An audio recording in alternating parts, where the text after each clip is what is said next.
Sherbrooke, debout pour la liberté. Sherbrooke, debout pour la liberté.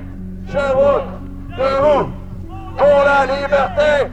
Sherbrooke, debout. Il était inscrit dans le rapport policier que les policiers avaient vérifié ce qu'était Rebel News et que pour eux, ce n'était pas un média sérieux. Ça, c'était écrit, là, je paraphrase, là, mais tu sais, c'est ce qui était mentionné au niveau du rapport policier et ça avait influencé leur jugement. C'est ce qu'eux sont venus préciser, qu'ils ont pris la décision d'émettre un constat d'infraction après avoir regardé ce qui en était de Rebel News. Rebel News, along with the help of the Democracy Fund, has once again prevailed against the curfew ticket received while covering a protest in Sherbrooke. The judge acknowledged that we are a national media outlet exercising our right to conduct journalism. When we consider curfews, we typically associate them with wartime or areas experiencing high crime rates at night.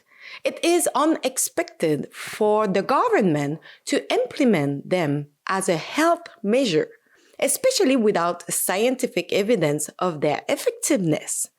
This sentiment is not only mine, but also that of the former Minister of Public Health, Horacio Arruda, who stated during the lockdown of this so-called pandemic that curfews are inappropriate in such crises, since people transmit the virus during the day anyway. Les couvre-feux, c'est on rentre à la maison. Hein, je veux dire, puis habituellement, les couvre-feux ont toujours été faits, puis je dis que j'ai pas connu ça de la guerre, etc., là, pour que justement l'ordre social s'installe puis qu'il n'y ait pas des éléments. C'est sûr que si tout le monde sort beaucoup dans la journée, puis qu'il y a un couvre-feu de soir, ben, je veux dire, la contamination va avoir été faite de jour. Moi, je pense que c'est mieux de la distanciation sociale, de le télétravail, éviter les affaires essentielles, parce que ça dure 24 heures sur 24. Fait que c'est dans cette perspective-là. Habituellement, les couvre-feux, moi, à ma connaissance, c'est plus utilisé dans des situations de guerre ou de risque d'émeute ou des choses de cette nature-là quand la sécurité du public est là. Nous, on parle de mesures de distanciation, de containment, d'isolement volontaire ou etc., pas nécessairement de couvre-feu. Mais ils ont peut-être leur raison de le faire, je suis pas en mesure de le dire. Mais on parle pas de ça en santé publique habituellement chez nous. The Quebec government imposed curfews not once, but twice. The first curfew was implemented on January 9, 2021, initially expected to last for 4 weeks, but extended for over 4 months until May 28. From 8 p.m. to 5 a.m., individuals were prohibited from leaving their homes under penalty of fines up to $6,000. They were not even allowed to go outside to smoke a cigarette or bring garbage out, although exceptions were made for dog walking. Really scientific, eh?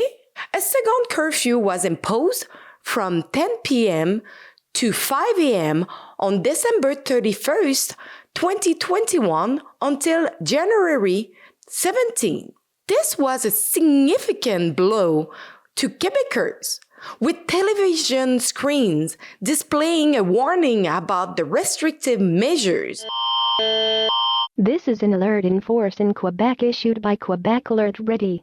To protect lives and ease pressure on the health network, a curfew will come into force this evening. Just before New Year Eve. While most Quebecers complied, others defied the curfew with protest, resulting in fines exceeding $1,500 each time. Quebec seemed to become a police state, attracting international attention to the stringent measures implemented without clear understanding. Rebel News took to the streets to cover what mainstream media overlooked and to report on the sentiment of protesters. Despite our exemption, police officer in Sherbrooke discriminated against us.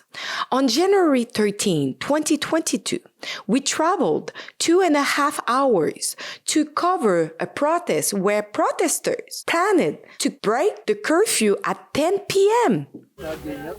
Allô, ça va bien? Oui. Très bien, ça va très bien. Fait que là, vous allez couvrir tout le long de... Ben oui, vous allez m'avoir toute la soirée. Vous êtes chanceux, hein? Fait que pour faire sûr, voulez-vous voir nos papiers d'exemption avant ou vous êtes correct?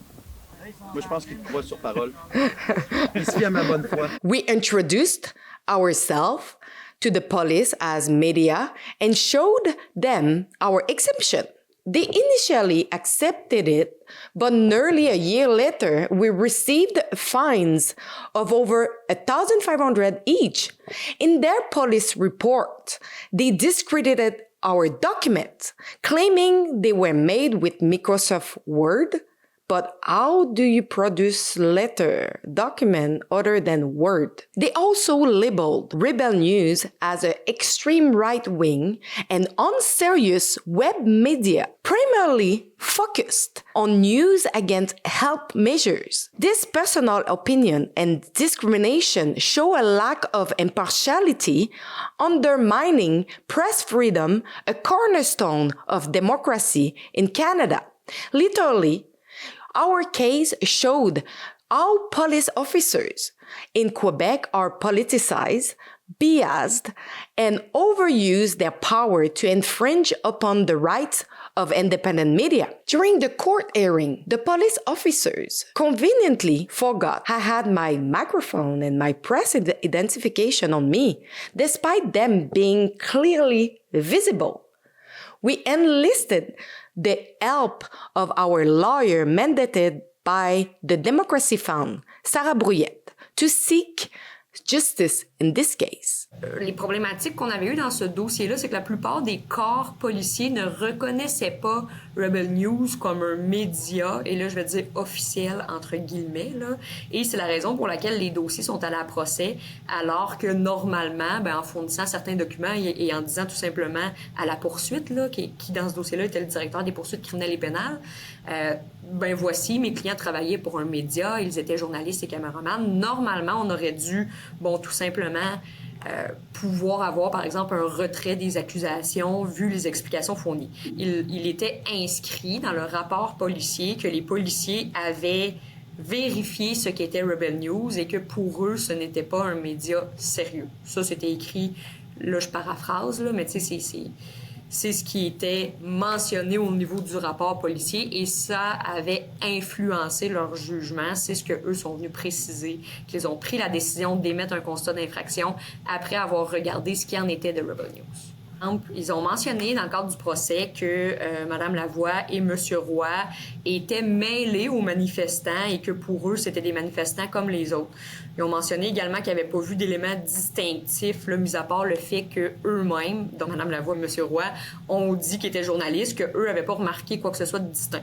Par contre, on avait une preuve documentaire sérieuse. Donc, on avait les relevés de paie qui prouvaient que les deux personnes travaillaient pour Rebel News. On avait le contrat d'emploi et on avait des vidéos qui avaient été prises cette soirée-là. Donc, c'était une manifestation à Sherbrooke. Sur ces vidéos-là, on voyait très bien que Mme Lavoie, entre autres, avait la tuque à l'effigie de Rebel News. Elle avait je vais appeler ça un tag là, autour du cou qui indiquait qu'elle était journaliste. Elle avait un micro avec le gros carré là, qu'on voit indiqué Rebel News. Elle avait une caméra et il y a M. Roy qui, lui aussi, avec tout son équipement de caméraman.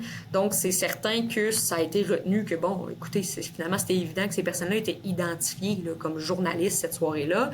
Et la juge a reconnu que nous étions déchargés de notre fardeau de preuve, de prouver que les deux individus étaient dans l'exécution d'une tâche professionnelle, soit pour un média national, et en est arrivé à la conclusion là, que dans ces circonstances-là, il n'était pas coupable.